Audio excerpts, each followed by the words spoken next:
The deep space monitoring station aboard the research vessel New Seoul hummed quietly in the darkness. Officer Hannah Kim sat at her communication console, watching endless streams of data flow across her screens. The night shift was always peaceful. Most of the crew slept while the ship drifted through the void. Between star systems. Hannah sipped her coffee and adjusted the long-range sensors. For 3 months, the New Seoul had been mapping this sector of space. It was routine work, the kind that kept humanity busy as they slowly explored their new neighborhood in the galaxy. Earth had only joined the Galactic Council 2 years ago, and there was still so much to learn. A soft beep made Hannah look up from her reports. One of the deep space frequencies was picking up something unusual. She frowned and fine-tuned the signal. Static filled her headphones, mixed with something that sounded almost like voices. "Computer, clean up signal on frequency 77.9, she said. The static cleared slightly. Now Hannah could hear it clearly. Someone was speaking in broken galactic standard, the common language used by most spacefaring species. The voice was high and trembling. "Please help us. Anyone who hears this, we are dying. The Creks came 3 days ago. Our defenses are gone. They are killing everyone. Please, someone help us." Hannah sat up straight. This was a distress call, and it sounded desperate. She quickly started recording the signal and boosted the reception. More voices came through, some crying, others pleading. "Our children are hiding in the deep caves, but the Creks found some of them. They show no mercy. We tried to surrender, but they kill us anyway. If anyone hears this, please help the Villani people. We are in the Kepler 442 system." Hannah's hands moved rapidly over her console. She traced the signal back to its source and confirmed the location. Kepler 442 was a known system about 6 light-years away. She had read about it in the galactic databases. A peaceful species called the Villani lived there. They were herbivores who had never developed weapons more advanced than farming tools. "Please help us," the voice continued. "The Krek ships fill our sky. They burn our cities from space. We have nowhere to run. Our ships are not fast enough. They catch us and destroy us. Please, anyone, we beg you." Hannah felt a chill run down her spine. She had heard of the Kreks Empire before. They were one of the more aggressive species in this part of the galaxy. Big, strong, and cruel, they conquered weaker worlds and enslaved the populations. Most other species stayed away from them to avoid trouble. She immediately sent an alert to Captain Jawan Park within minutes. The captain appeared on the bridge, still in her sleeping clothes but wide awake. "What do we have, Hannah?" Captain Park asked. "Distress call from the Kepler 442 system, Captain.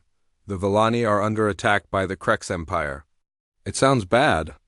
Captain Park listened to the recorded message, her face growing darker with each word. "How long has this been going on?" "The first transmission I caught mentioned 3 days, but I'm picking up multiple signals now. Some are newer, some older. I think this has been happening for almost a week." The captain called for the senior staff to meet in the conference room immediately. Within 20 minutes, Chief Science Officer Do-Yun Lee and Tactical Officer Soman Troy joined them around the table. Do-Yun pulled up everything the ship's database had about the Villani. "They are a peaceful species," he said, reading from his tablet. "Population about 2 billion. They never develop space weapons. Their ships are designed for exploration and trade only. They have been part of the Galactic Council for 50 years. "What about the Kreks?" asked Soman. "Military empire. They have conquered 12 systems in the last century. The Galactic Council has tried to negotiate with them before, but they ignore all treaties. Their ships are heavily armed and their soldiers are trained from birth to fight." Captain Park studied the star charts. 6 light-years away. "We could reach them in 4 days if we push the engines." "Captain," Soman said carefully, "we are just a research vessel. We have basic defensive weapons, but nothing that could fight a Kreks invasion fleet. I know that. But we have to try something. We cannot just listen to these people die and do nothing." Hannah continued monitoring the signals. More distress calls came through, each one more desperate than the last. She heard parents crying for their children, leaders begging for help, and survivors describing the horrible things the Kreks were doing to prisoners. Captain Park sent an immediate message to Earth Defense Command. Admiral Minho Song responded within hours via quantum communication. Captain Park, I have reviewed your report. The Admiral's voice came through clearly despite the vast distance. This is a tragic situation, but we must be careful. Humanity is new to galactic politics. We cannot afford to make enemies of the Kreks Empire. Admiral, with respect, we are talking about genocide. The Villani are being wiped out while we debate politics. I understand your feelings, Captain, but consider the bigger picture. If we attack the Kreks, they might turn their attention to Earth. Are you willing to risk our homeworld for aliens we barely know? Captain Park was quiet for a moment. Then she said, Admiral, what does it say about us if we can save lives and choose not to? These are not just aliens, they are people. They have families, children, hopes, and dreams just like us. Hannah continued listening to the transmissions. One message made her blood run cold.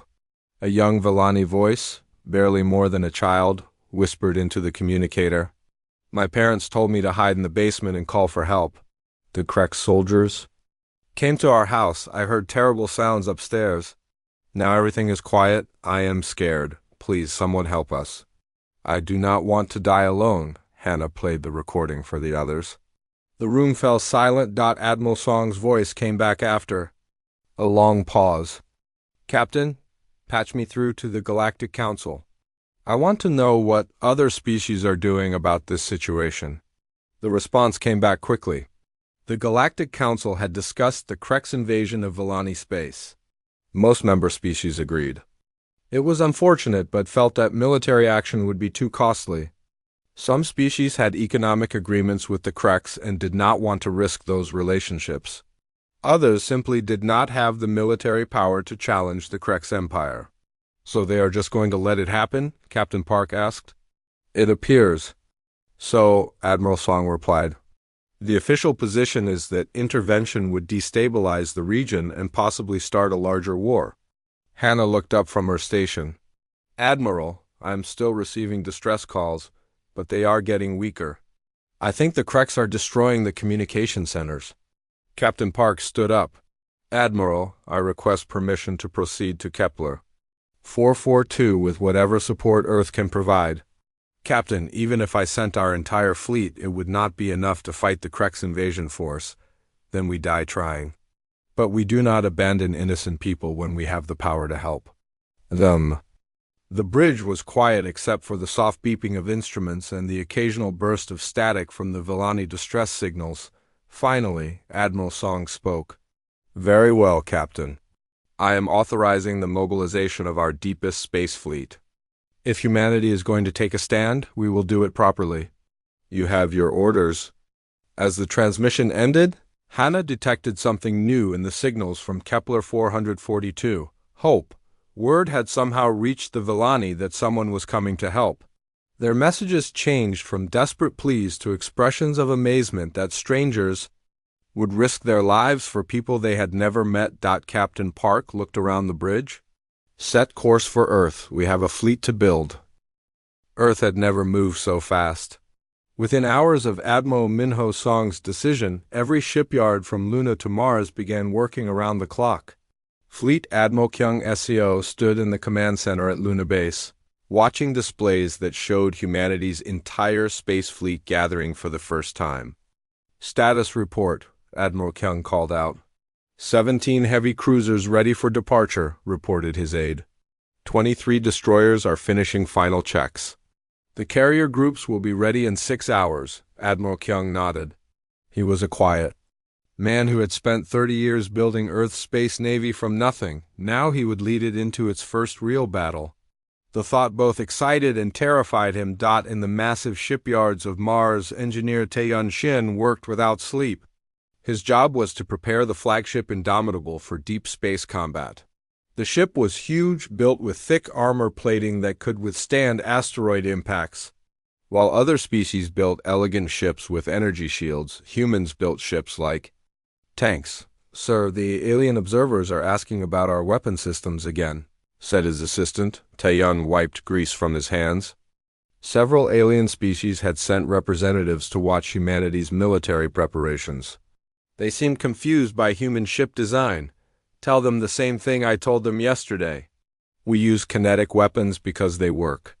The alien observers could not understand why humans preferred explosive missiles and metal projectiles over elegant energy beams.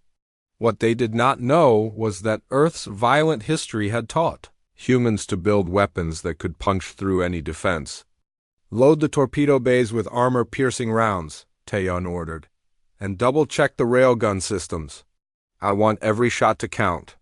At the military training facility on Luna, Marine Colonel Yuna Han drilled her troops in zero-gravity combat.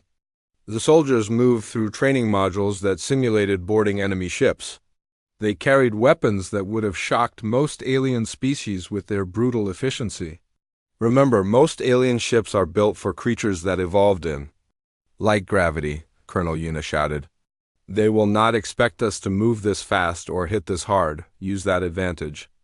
Her Marines were the best fighters humanity had ever produced. They trained in environments that would kill most alien species. Earth's high gravity, violent weather, and dangerous wildlife had made humans naturally stronger and more aggressive than most galactic neighbors. Ma'am, the alien representatives want to observe our boarding drills, said Sergeant Major Borum. Let them watch. Maybe they will learn something. The alien observers stood behind protective barriers as human Marines practiced their assault techniques. The aliens whispered among themselves, clearly disturbed by what they saw. Where most species tried to avoid direct combat, humans seemed to prefer it. One alien representative, a tall creature with blue skin from the Centauri system, approached Colonel Yuna after the drill. Colonel, why do your soldiers train for hand-to-hand combat? Surely modern warfare is conducted at long range with energy weapons. Colonel Yuna smiled coldly. Because sometimes you have to get up close to finish the job. In the research labs, Dr. Seung-ho Wang studied everything known about the Krex Empire and their victims. The Villani were typical of most galactic species. They evolved on a world with light gravity and gentle weather. Their bodies were fragile compared to humans, but their technology was more advanced in some ways. The Krex are different, he told his research team. They come from a world similar to Earth, but not as harsh. They are strong, but not as adaptable as humans. They rely on fear and overwhelming numbers to win battles. Dr. Seung-ho pulled up files on Krex military tactics. They use energy shields and long-range weapons. They avoid close combat because their armor is designed to stop energy beams, not physical projectiles. His assistant looked worried. Doctor, if their technology is so advanced, how can we possibly win? Because they have never fought anyone like us. Most galactic species fight wars like chess games. They try to minimize casualties and avoid risks. We fight wars like we are already dead. That makes us unpredictable. In the Fighter Pilot Training Center, pilot Rena Oh led her squadron through final preparations. Human fighters were different from alien designs. They were built for speed and maneuverability rather than heavy shields.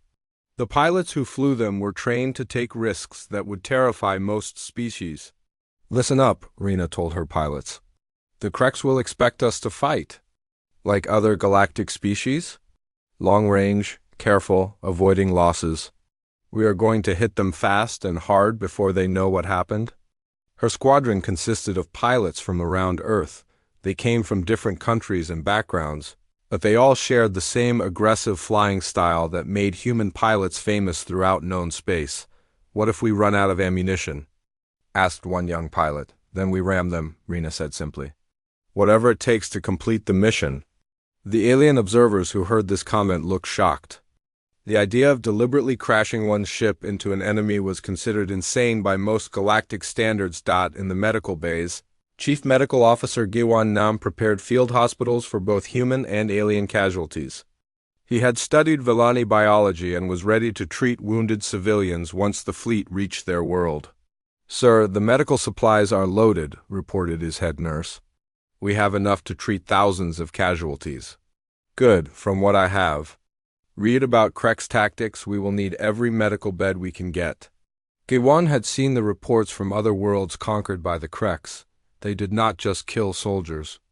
They targeted civilians, destroyed hospitals, and tried to break the spirit of entire populations.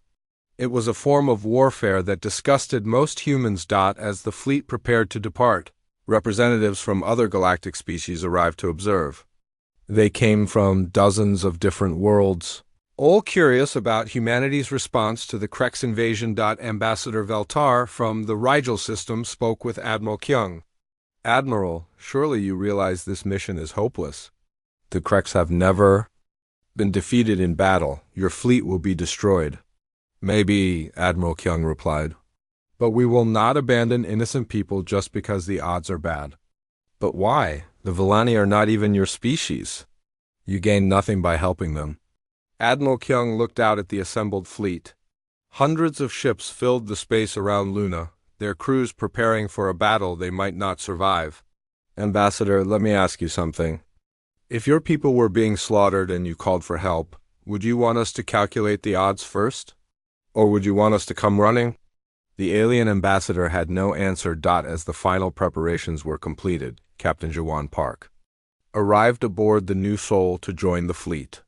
She brought with her the latest intelligence on the situation at Kepler 442. The news was not good. The Villani resistance is collapsing, she reported to the command staff. Most of their cities have fallen. Refugee ships are trying to escape, but the Kreks are hunting them down. How long until we reach them? Asked Admiral Kyung. At maximum speed, 4 days. But sir, our ships were not designed for extended high-speed travel. We will arrive with reduced fuel and worn engines. Then we'd better make it count. The fleet began its departure from Earth orbit. One by one, the ships engaged. They're faster than light drives and disappeared into hyperspace. The alien observers watched in silence as humanity's entire military force committed itself to helping strangers. Ambassador Veltar sent a message back to his homeworld. The humans have departed for Kepler 442. Their fleet is impressive, but still outnumbered 3-1 by the Krek's forces. I fear we are about to witness the destruction of Earth's entire navy. What the ambassador did not understand was that humans had never learned to calculate odds the way other species did. Where others saw certain defeat, humans saw a fight worth having. The fleet raced through space toward a distant world where people they had never met were dying. Behind them, Earth continued its preparations. If this fleet failed, another would follow, and another after that. Humanity had made its choice. The human fleet dropped out of hyperspace at the edge of the Kepler 442 system. What they saw made even the most experienced officers gasp in horror. The beautiful blue-green world of the Villani was burning. Massive Krek's warships surrounded the planet, their weapons firing continuously at the surface below. Admiral Kyung stood on the bridge of the Indomitable, watching the tactical displays. How many enemy ships? 67 Krek's vessels, sir, reported the sensor officer. They have the planet completely blockaded. I am detecting refugee ships trying to escape, but the Kreks are hunting them down. Captain Yuan Park monitored the communication channels from her position aboard the New Soul. Admiral, I am picking up Villani transmissions. They know we are here. On the planet's surface, in a deep underground bunker, Villani leader Threndel stared at his communication screen in disbelief. His species had large eyes adapted for their dim homeworld, and they were filled with tears of hope. The Deathworlders came, he whispered to his aide. They actually came to help us. Threndel had heard stories about humans. Most galactic species called them Deathworlders because they came from a planet so dangerous that it had created the most aggressive species anyone had ever encountered. But he had also heard they were honorable. Open a channel to the human fleet, Threndel ordered. Captain Jawan received the transmission first. The alien voice was weak but clear. Human vessels, this is Threndel, leader of the surviving Villani. Government, we cannot believe you came so far to help us. We are in your debt. Threndel, this is Captain Jiwan Park of Earth, We received your distress calls. We are here to help. What is your situation? Most of our cities are destroyed. The Kreks show no mercy. They kill civilians, even children. We have perhaps 10 million people left alive, scattered in underground shelters. Our orbital defenses were destroyed on the first day. Admiral Kyung took over the communication. Threndel, this is Fleet Admiral Kyung SEO. We are going to engage the Kreks fleet. Get your people as deep underground as possible. This is going to get dangerous. The Kreks had noticed the human fleet by now. Admiral Vexstar commanded the invasion force from his flagship Dominator. He was a large creature with thick armor-like skin and 4 arms. His species had conquered dozens of worlds through superior firepower and ruthless tactics. What are those ships? Vexstar demanded of his sensors officer. Unknown configuration, Admiral. The design is crude, but they appear to be heavily armored. One count 43 vessels. Vexstar laughed, a sound like grinding metal. 43 ships against 67. Some primitive species thinks they can challenge the Kreks Empire. Destroy them quickly so we can finish with the planet. The Kreks fleet moved to engage the humans. Their ships were sleek and covered with energy shields. They opened fire at maximum range with plasma cannons and ion beams, expecting the human ships to respond in kind. Instead, the human fleet did something unexpected. They accelerated directly toward the Kreks ships at full speed. Sir, the enemy vessels are closing to point-blank range, reported the Kreks sensor officer with confusion in his voice. Impossible. No species fights at close range anymore. It is too dangerous. But the humans kept coming. When they reached weapons range, they opened fire with weapons that shocked the Kreks. Instead of energy beams, the human ships launched solid projectiles and explosive missiles. Engineer Taeyun monitored the weapons systems aboard the Indomitable. All railguns firing, torpedoes spread away. The kinetic weapons punched through Kreks energy shields like they were made of paper. The shields were designed to deflect energy beams, not solid metal projectiles traveling at incredible speeds. 3 Kreks ships exploded in the first volley. Admiral Vexstar stared at his tactical display in disbelief. How are they penetrating our shields? Sir, they are not using energy weapons. These are physical projectiles. Our shields cannot stop them. The human fleet split into smaller groups and attacked from multiple directions. This was not how galactic warfare was supposed to work. Most species engaged in careful long-range duels with minimal casualties. The humans were fighting like they wanted to get close enough to grab the enemy with their bare hands. Pilot Rina O led her fighter squadron directly into the Kreks formation. Her small ships were fast and difficult to target. When her missiles ran out, she did something that terrified the Kreks pilots. Gold Squadron, prepare for ramming attack. She ordered over the radio. Her fighters accelerated toward the enemy vessels at maximum speed. Several Kreks ships tried to retreat rather than face the insane humans who were willing to crash their own ships into the enemy. Colonel Yunahan prepared her Marines for boarding operations. As the human capital ships closed with Kreks vessels, magnetic grapples shot out to lock the ships together. Breach and clear. Colonel Yuna ordered. Her Marines cut through the Kreks hull plating with plasma torches and poured into the enemy ships. The Kreks crew had never faced boarding parties before. Most galactic species considered it too barbaric. The human Marines moved through the Kreks ships like a plague. They were stronger and faster than the alien crew, and they fought with a ferocity that broke Kreks morale. Dr. Seung-ho Wang had been right about Kreks psychology. They were used to fighting from a distance against enemies who followed predictable patterns. The humans did nothing predictably. Admiral Vexstar watched his fleet being torn apart by an enemy that should have been easily defeated. All ships retreat to defensive formation around the planet. We need distance from these mad creatures. But Admiral Kyung was not finished. All ships, pursue and engage. Do not let them regroup. The space battle raged for 6 hours. Human ships took heavy damage, but they kept fighting even when badly wounded.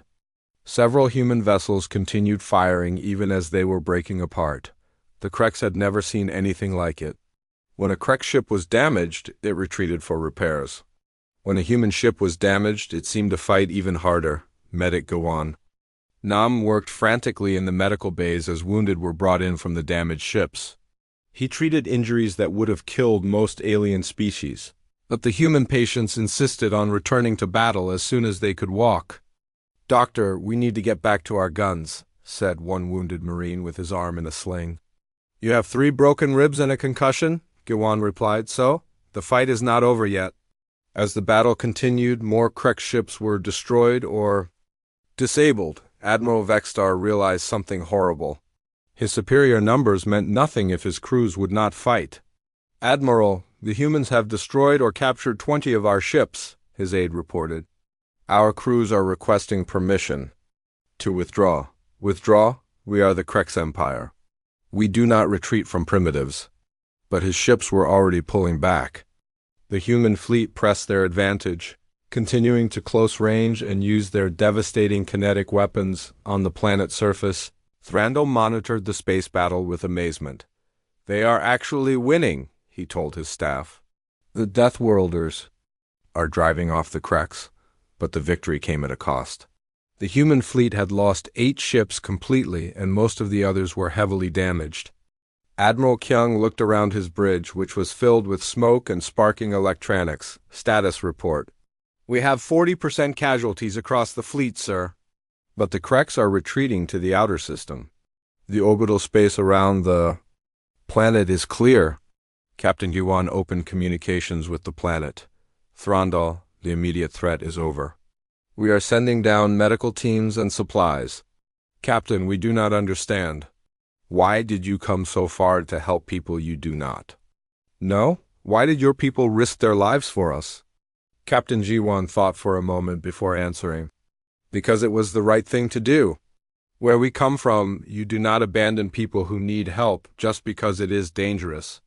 The first human shuttles began landing on the Villani homeworld. Dr. Sungho Wang was among the first to make contact with the surviving Villani.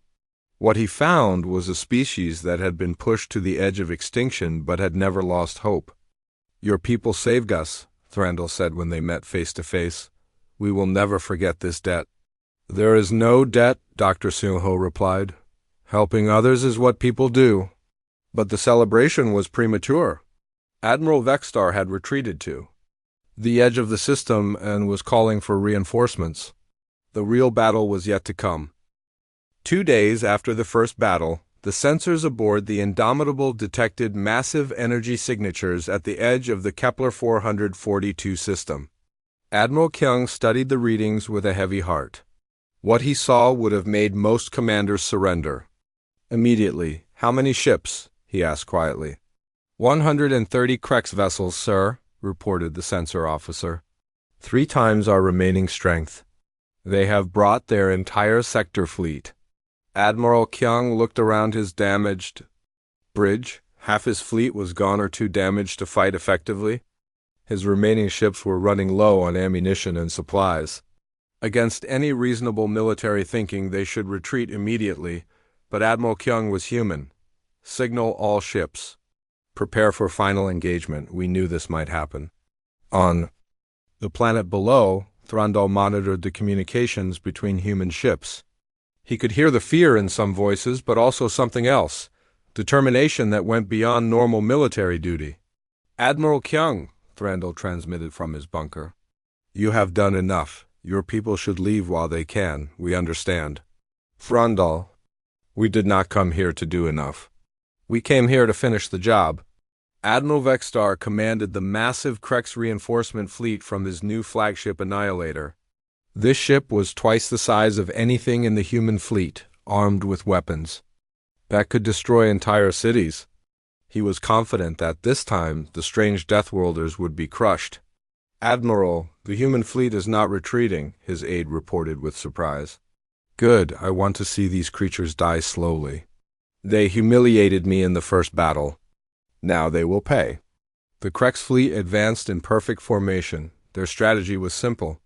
Use overwhelming firepower to destroy the human ships one by one while staying at safe distance. It was the same tactic that had worked against dozens of other species.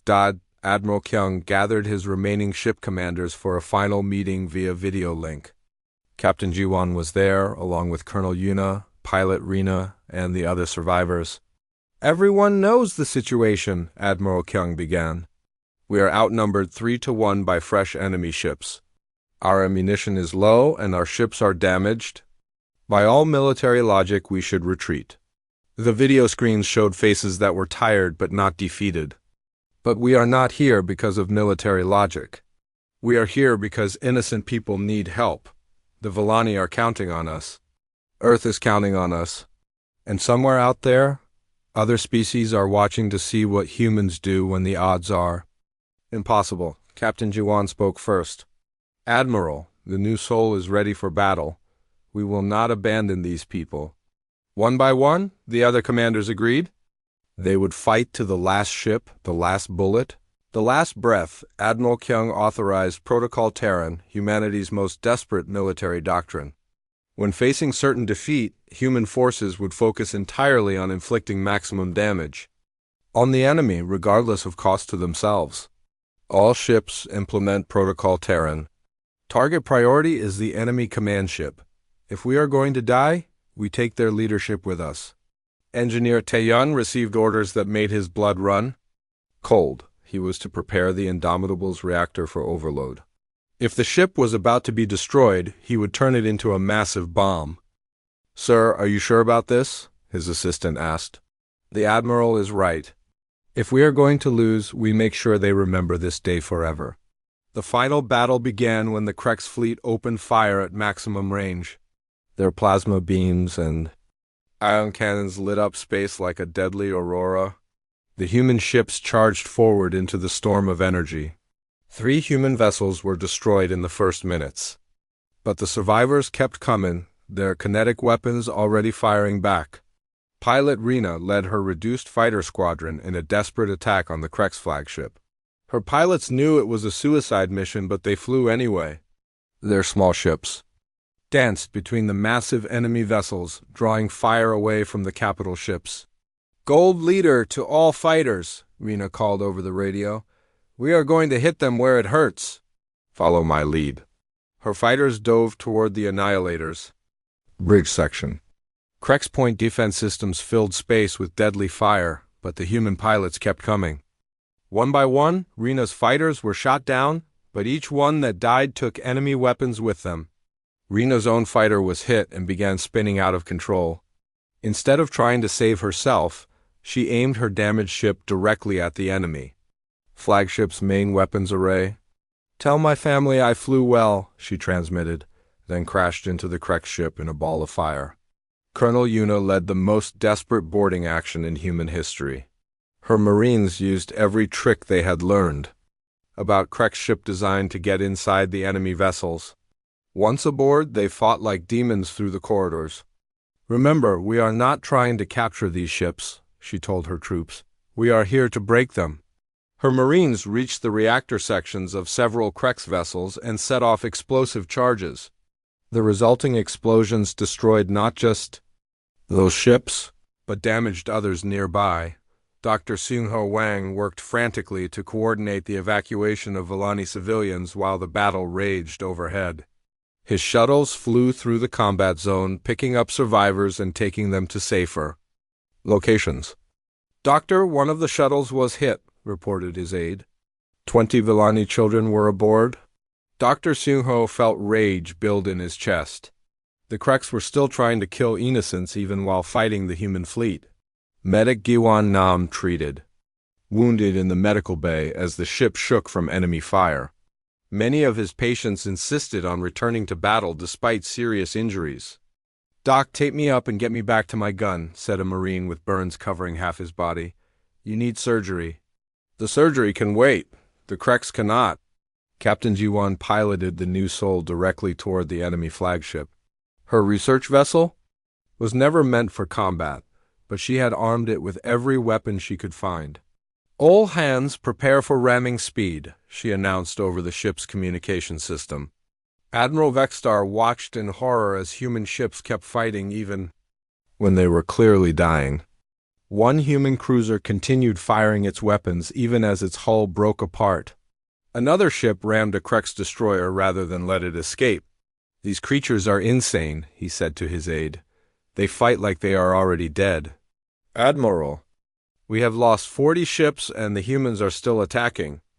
Our crews are requesting permission to withdraw." Never. The Krek's empire does not retreat from primitives.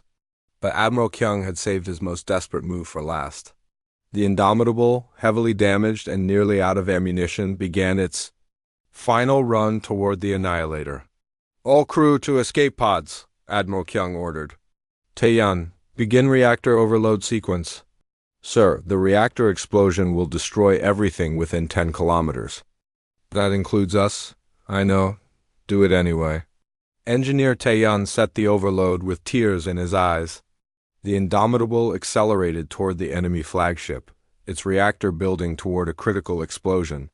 Admiral Vextar finally understood what he was facing. These humans would literally destroy themselves to win. No sane species fought that way. "All ships, retreat immediately," he ordered in panic. But it was too late. The Indomitable reached the Krek's flagship and exploded like a miniature star. The massive blast destroyed not just the Annihilator, but 6 other Krek ships nearby. The surviving Krek's fleet broke and ran. They had never faced an enemy willing to die for victory. Their morale collapsed completely. Admiral Vextar, now aboard an escape pod, sent a message across the Krek's communication network. "Never fight the humans. They are madness incarnate. They will destroy themselves to destroy you." In the aftermath, the surviving human ships limped back to the planet. Of the 43 vessels that had arrived at Kepler 442, only 12 were still operational. Captain Jiwan, now the senior surviving officer, opened communications with Earth. "Admiral Song, this is Captain Park. Mission accomplished." "The Kreks. Fleet has been destroyed or driven off. The Villani are safe." "Captain, what are your losses?" "Severe, sir.